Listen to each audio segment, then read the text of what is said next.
বন্ধুরা, তোমরা সবাই কেমন আছো? আশা করি ভালো আছো, সুস্থ আছো। তো আমিও ভীষণ ভালো আছি। মৌসুমী অফিসিয়াল চ্যানেলে তোমাদের সবাইকে জানাই স্বাগত। তো স্বাগত জানিয়ে আজকে চলে এলাম নতুন আরেকটা ব্লগ নিয়ে। চলো তোমরা দেখতে থাকো, কেউ স্কিপ করো না। তো দেখো আমি এখন কি করব। এই দেখো ভাত বসাতে যাবো, আর এখন বাজে 11:30 বেজে গেছে।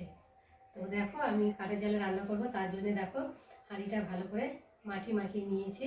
তো দেখতে পাচ্ছ মাখিয়ে আর রোদে দিয়েছি। দেখো কি সুন্দর চকচক চকচক করছে।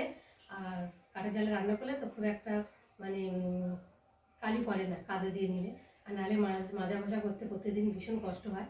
তো তার জন্য এরকম করে মোটা করে দিয়ে নিলে, মাটি মাখিয়ে নিলে মানে একটা ডলা দিলেই কালিটা উঠে যায়। তো বন্ধুরা, তোমাদের মধ্যে কারা কারা এরকম মাটি হাঁড়ি লাগিয়ে রান্না করো আমাকে কিন্তু অবশ্যই কমেন্ট করবে। তো দেখো আমি লাগিয়ে নিয়েছি। আর নাহলে প্রত্যেক দিন এই কালি তোলা মানে ভীষণ কষ্ট হয়। আর এই মাটিটা মাখিয়ে নিলে অতটা কষ্ট হয় না। যদিও দেখো আমি কত সুন্দর করে সাদা করে মাখিয়ে নিয়েছি। তো দেখো এখন আর ভাত বসাতে যাবো বাইরে কাঠের জালে। আর এখন আমি হাঁড়িতে জল দেব।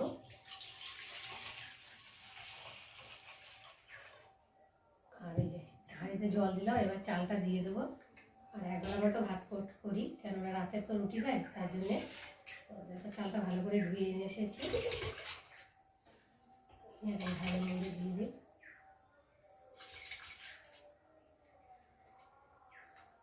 ভীষণ বেলা হয়ে গেছে আজকে, করবো তাই ভাবছি কখন কি করবো।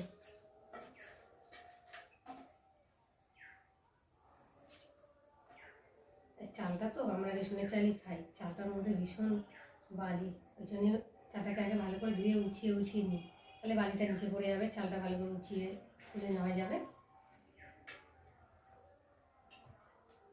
নিলাম, রেডি করে নিয়েছি। একটু জল হবে না, একটু জল দিতে হবে।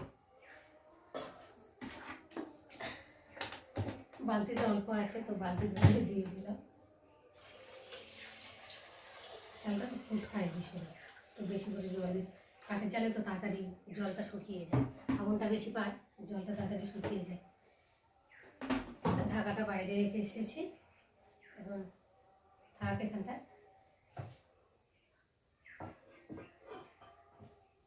আর এখানটা দেখো চালটাকে সেদ্ধ করে নিয়েছি চাটনি করবো বলে, প্রেশারে একটা সিটি দিয়ে। প্রেশারটা কাঠের জালে বসানো যায় না, কালি গালি হয়ে যায়, আর তুলতেও ভীষণ কষ্ট হয়। ওই জন্য আমি গ্যাসের মধ্যে এটাকে চালটাকে ভালো করে সেদ্ধ করে নিয়েছি। দেখো সব কিছু রেডি করেই নিয়েছি, কেন কাঠের জালে যেহেতু সব কিছু রেডি করে না নিলে না ভীষণ অসুবিধা হয়। আমি পেঁয়াজ কেটে নিয়েছি, কাঁচা লঙ্কা কেটে নিয়েছি, জিরে বেটে নিয়েছি, আদা বেটে নিয়েছি, আর একটু সরষে আর একটা কাঁচা টমেটো। আর এখানটা এই যে কচু আলু কেটে নিয়েছি। আর এখানটা এই যে চিংড়ি মাছ নিয়েছি, কচু দিয়ে করবো। আর এই যে মাছও দেখতেই পাচ্ছ, রুই মাছের দাগা দেখো চাকা চাকা মতো। তো নুন হলুদ লঙ্কার গুঁড়ো ভালো করে মাখিয়ে নিয়েছি। আর এখন রান্নায় যাবো, ভীষণ দেরি হয়ে গেছে। আবার তোমাদের সঙ্গে কথা বলবো। চলে এলাম রান্নায়, ভাত হয়ে গেছে, ভাত উড় করে দিয়েছি। আর এখন কড়া বসিয়েছি, কড়াটাকে গরম হয়ে গেছে। এখন আমি তেল দিয়ে দেবো। কড়াটা ভালো গরম হয়ে গেছে, দেখতে পাচ্ছ তলা। তেলটাকে আমি ভালো করে নাড়িয়ে দেবো। আবার কিন্তু তো মনে জল ছিল, বুঝতে পারিনি। আর এবার একে একে মাছগুলোকে দিয়ে দেবো।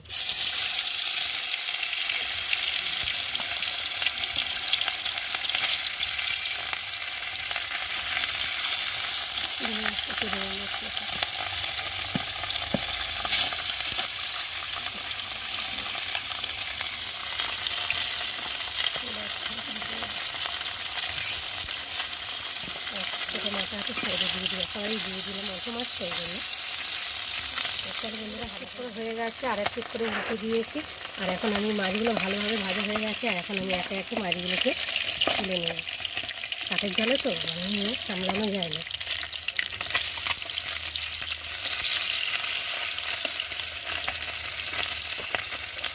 মাছটা একটু লাল লাল করে না ভাজলে না যেন তেমন একটা আস্তে আস্তে গন্ধ ভাব লাগে।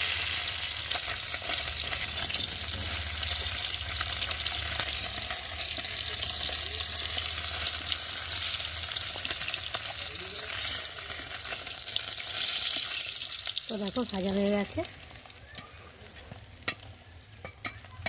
হয়ে গেছে, তুলে নিয়েছি। এখন মাছের ঝাল বানানোর জন্য আমি প্রথমে পেঁয়াজ দেবো। তারপর এখন সেরকম পুড়ে গেছে, এত মানে জাল উঠে গেছে গেছে। পেঁয়াজটা একটু ভালো করে ভেজে নেব। আর এখন আমি দিয়ে দেবো কটা সেরা কাঁচা লঙ্কা।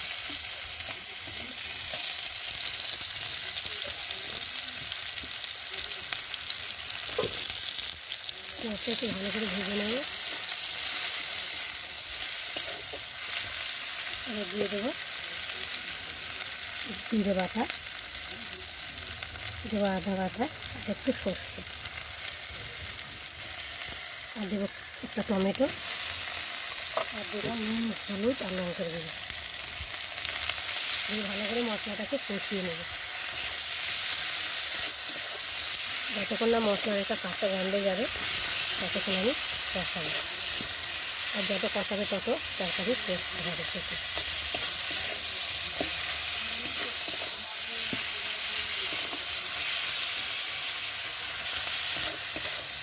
আমি মাছের তেল ঝাল বানাবার জন্য আলু ফালু এর মধ্যে দিলাম না, শুধু মশলা দিয়ে তেল ঝালটা বানাবো।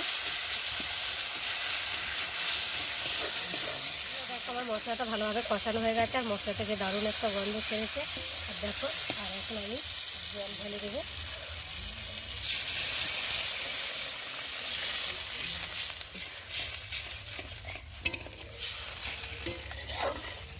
একটু হবে না, একটু তো দেবো, একটু ফুটবে তো।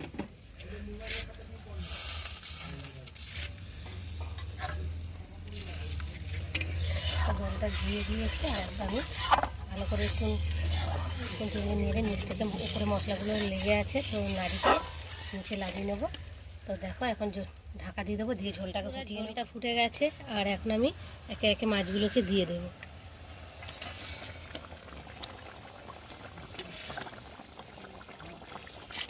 দিয়ে আর উপর থেকে ধনে পাতা ছড়িয়ে দেবো, বেশি ধনে পাতা বাড়ির, হেভি সেন্ট। সেন্টে যেন পেট ভরে যাচ্ছে, এত সুন্দর সেন্ট। তো চলো আবার একটু ঢাকা দিয়ে দেবো।